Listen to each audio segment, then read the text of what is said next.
Salut à tous et bon week-end de Pâques. Aujourd'hui, je voudrais faire un point un peu et prendre du recul sur tout ce qui s'est passé dernièrement, sur tout ce qui se passe en ce moment. Et l'idée, c'est toujours de ne pas s'exciter dans un sens ou dans l'autre, étant donné que le temps se fait long, on l'a vu, ça fait déjà pas mal de temps qu'on attend des nouvelles, qu'on attend que ça sorte, qu'on attend que ce procès soit terminé. Et pourtant, ça dure et ça dure. On en oublie parfois même d'où XRP vient. Et je voudrais vous remontrer donc un snapshot de l'historique sur CoinMarketCap qui était donc dans la première semaine de 2018. On avait un XRP en deuxième position avec une capitalisation de 130 milliards de dollars. On est à plus de 6 fois là où on est aujourd'hui, en sachant qu'à l'époque, il y avait beaucoup moins d'argent dans la crypto. On était devant Ethereum et on venait de connaître un bull run absolument spectaculaire. Et pour autant, on était quasiment à plus de 50% d'augmentation dans les 7 derniers jours. C'est-à-dire qu'on est au sommet du bull run et on se prend encore 50% dans les 7 derniers jours. Et Ethereum plus de 53%, et Tron 346% dans les derniers 7 jours d'un bull run. C'est ça l'euphorie d'un bull run dans la crypto-monnaie. C'est là d'où on vient et c'est là qu'on va. On va peut-être pas vivre des montées aussi fulgurantes en pourcentage, mais la quantité d'argent et d'acteurs sur le domaine de la crypto aujourd'hui a augmenté considérablement. Donc ces capitalisations de marché n'existent plus. Elles étaient basses, elles sont maintenant de 10 fois ça. Et c'est ça qu'on va vivre dans un prochain bull run, dans l'adoption. Donc rappelez-vous bien de tout ça, c'est factuel et ça va arriver. On ne sait juste pas quand. Concernant XRP, on a des tonnes de news en ce moment, dans tous les sens, et c'est très positif. Là, on a Ashley Prosper qui fout le bordel et qui essaie de demander à faire sortir des documents au grand public. Des documents évidemment de l'affaire SEC versus Ripple. Et si ces documents arrivent à sortir, ça pourrait être très bon pour Ripple. On a des articles sur le prix du XRP. On vient de casser la résistance des 0,5 et donc des annonces à la hausse. Et puis on a aussi des articles comme ça qui disent n'importe quoi. Le XRP explose à la hausse, faut arrêter d'abuser. Il a pris 30%, c'est pas une explosion.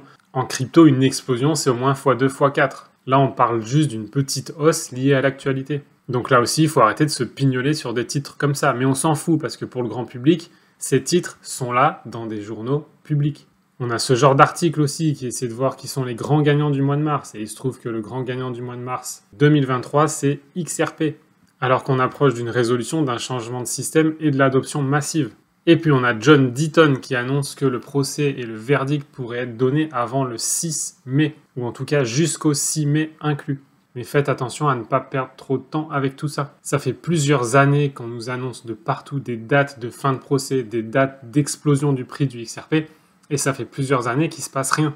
Donc détendez-vous, ayez votre investissement prêt, et occupez-vous de votre propre vie pendant que vous arrosez votre investissement. Occupez-vous de votre vie, je vais y revenir souvent, parce qu'il faut arrêter d'être passif et d'attendre que quelqu'un d'autre nous rende riche. Rendez-vous riche vous-même. Et si vous avez eu dernièrement des doutes sur XRP, moi je vous suggère d'acheter des actions Ripple. Parce qu'effectivement, s'il y a des doutes, ce serait sur un XRP Ledger privé, donc que le XRP qu'on connaît serait moins utilisé. Si vous avez ces doutes, et là c'est à vous de voir, puisque moi je ne suis pas dans votre tête, regardez ma précédente vidéo sur XRP si vous avez des doutes d'ailleurs. Mais si vous avez encore des doutes, transférez de l'argent de vos XRP vers des actions Ripple. Sur Link2 ici, vous pouvez acheter des actions Ripple avant même leur entrée en bourse sur le marché. Et que Ripple ait un XRP Ledger privé ou public, vous vous en foutez, Ripple va exploser. Ce qui ne fait plus aucun doute, c'est qu'ils ont des connexions partout, c'est qu'ils sont branchés partout, c'est que leur marché sur le domaine bancaire est en train d'exploser et qu'après le procès, ils vont rentrer en bourse. Donc ne stressez pas, ne faites pas les choses au dernier moment et posez dès maintenant votre argent là où vous pensez que ça vaut le coup. Arrêtez d'être en retard et arrêtez de stresser. J'ai posté une vidéo en janvier sur l'airdrop des Core et des X-Core, je vous la remets ici en haut à droite si vous voulez, pour faire la trust line et être tranquille pour la distribution de mars. Et bien il y en a quand même qui étaient en retard et qui ont raté la distribution. Pourquoi vous faites ça? Et ça c'est une question de mindset, d'état d'esprit. Pour certains, vous n'êtes pas prêts, donc préparez-vous maintenant. Débloquez dans votre tête ce qui est bloqué en ce moment. Vous ne pouvez pas avoir connaissance de la procédure à faire d'un airdrop 3 mois avant et le rater. C'est pas possible, il y a quelque chose qui ne fonctionne pas dans votre tête. Trouvez ce que c'est et corrigez ça. Et à propos de mindset et de ce qu'on vit en ce moment, je vous conseille de regarder ou de re-regarder le film qui s'appelle The Big Short, le casse du siècle. Je vais vous passer juste la bande-annonce maintenant. Il y a un casting de folie et franchement, je me sens exactement comme eux dans le film. Je me sens comme celui qui savait trop à l'avance et qui maintenant est obligé d'attendre et dont l'attente peut être stressante selon ce qu'on a dans la tête. Le casse du siècle, c'est un film qui revient sur les événements qui ont mené à la crise de 2008, la crise immobilière avec les subprimes. Il y a une poignée de personnes dans le monde qui avaient vu le truc venir, et pour certains, au moins 2 ans avant le crash. Et évidemment, 2 ans avant le crash, ils savent que ça va crasher, mais ils savent pas quand. Ils savent à peu près quand. Ça vous rappelle pas quelque chose? Et le truc, c'est que eux, ils ont investi contre le marché immobilier. Mais tant que le marché immobilier continuait de monter, tant que ce marché foireux et corrompu continuait de faire monter virtuellement les marchés de l'immobilier, ils devaient juste attendre, et en plus, ils perdaient de l'argent pendant ce temps. Jusqu'à ce que la réalité rattrape la supercherie, et là, ils ont gagné gros, et ils ont gagné très gros. Je me sens exactement comme ça en ce moment dans le monde qu'on est en train de vivre aujourd'hui, où les gouvernements continuent inlassablement de faire grimper les marchés à coups d'injections financières. Tout ça, c'est fake, c'est foireux, c'est corrompu, et ça va péter. Quand? Quand le nouveau système sera prêt. Et ça, c'est quand? À notre niveau, on ne peut pas savoir. On peut juste faire les bons investissements, être placé au bon endroit au bon moment, et attendre. Et pendant l'attente, occupez-vous de votre vie.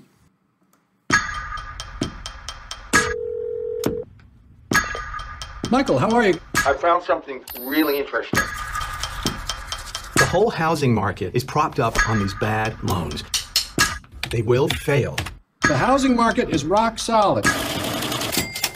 It's a time bomb. So Mike Burry, who gets his hair cut at Supercuts and doesn't wear shoes, knows more than Alan Greenspan. Dr. Mike Burry, yes, he does. I am getting madder and madder. Then this guy walks into my office and says, "There's some shady stuff going down. All the banks were having a big old party. A few outsiders saw what no one else could. The whole world economy might collapse. the banks got greedy, and now we're going to make them hurt. You want to bet against the banks? I think we're either high or having a stroke. Kind of brilliant. I'm sure the world's banks have more incentives than greed. You're wrong.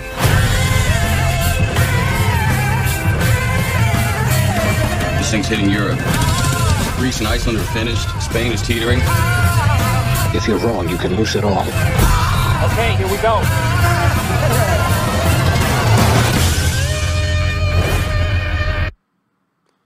Voilà, donc je vous suggère de regarder ou de re-regarder ce film parce que ça va vous donner le sentiment de ce qu'on est en train de vivre en ce moment. Je vous laisse là-dessus pour Pâques et dans ma prochaine vidéo, je continue avec le mindset parce que pour moi, c'est le plus important aujourd'hui. Et si vous pensez pas que c'est le plus important, alors c'est clairement un indicateur que vous n'êtes pas prêt. Et je vous suggère encore plus de regarder la prochaine vidéo. Bonne fête de Pâques, ne bouffez pas trop et je vous retrouve sur la prochaine. À très vite.